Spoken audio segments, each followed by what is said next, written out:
Le jugement, qu'est-ce que cela? Nous limitons habituellement l'idée de jugement à une pensée, à savoir la sanction. Le mot jugement a un sens plus large que cela dans la Bible.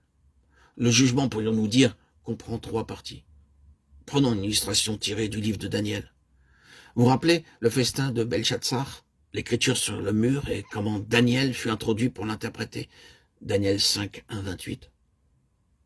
Tout d'abord, cela signifie amener quelque chose en vue, de faire prendre une décision à son égard. La première partie ici est la suivante. Tu as été pesé dans la balance. C'est la première partie du jugement. Être amené à être pesé. Deuxièmement, être mis dans sa catégorie propre, trouvé léger. Quand on a déterminé la nature de la chose, on connaît la place qu'elle occupe. Et troisièmement, enfin, la sentence est prononcée. La sentence est exécutée. Voilà ici le jugement dans sa triple signification. C'est un terme important. C'est ce que la croix a été. Dieu a dit, nous allons établir ce que cette chose est dans sa nature. Nous la mettrons à la place qui lui sied d'occuper, et nous le réglerons son compte pleinement et définitivement. La chose fut déterminée quant à sa nature. Le péché ne reçoit pas d'autre nom. On lui donne sa définition propre, anarchie, rébellion, car c'est ce que le péché est. En fait, il est opposé à Dieu. Il appartient à un domaine qui se trouve loin de Dieu.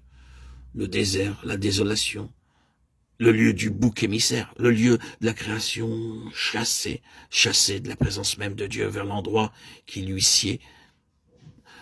Lorsqu'il porta nos péchés, lorsqu'il fut péché pour nous, lorsqu'il fut fait péché pour nous, lorsque dans ce moment affreux, il devint malédiction pour nous, il fut mis à l'endroit auquel nous appartenons, vous et moi. La chose fut établie quant à sa nature, et la créature chassée de la présence de Dieu, la porte fut fermée, et la face de Dieu se détourna à jamais d'elle. Le jugement était mis à exécution. Ah oui, il y a deux côtés à la croix. Mais c'était là le côté du jugement. Le jugement de quoi?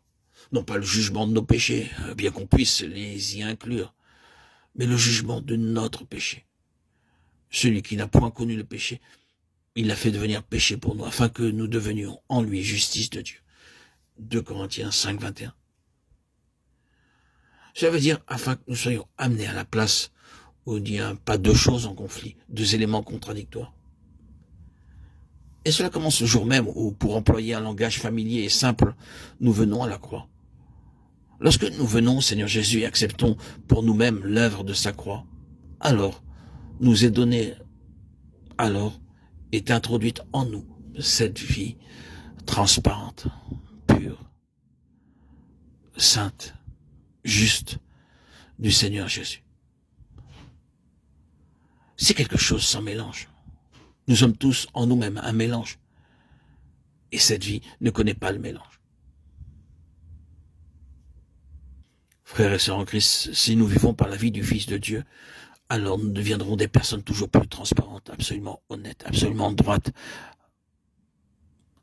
Et tout ce qui ne revêt pas en nous ce caractère déclare que de façon ou d'autre, nous allons à l'encontre de cette vie où nous ne sommes pas mus par cette vie. Et la croix nous implique en cela.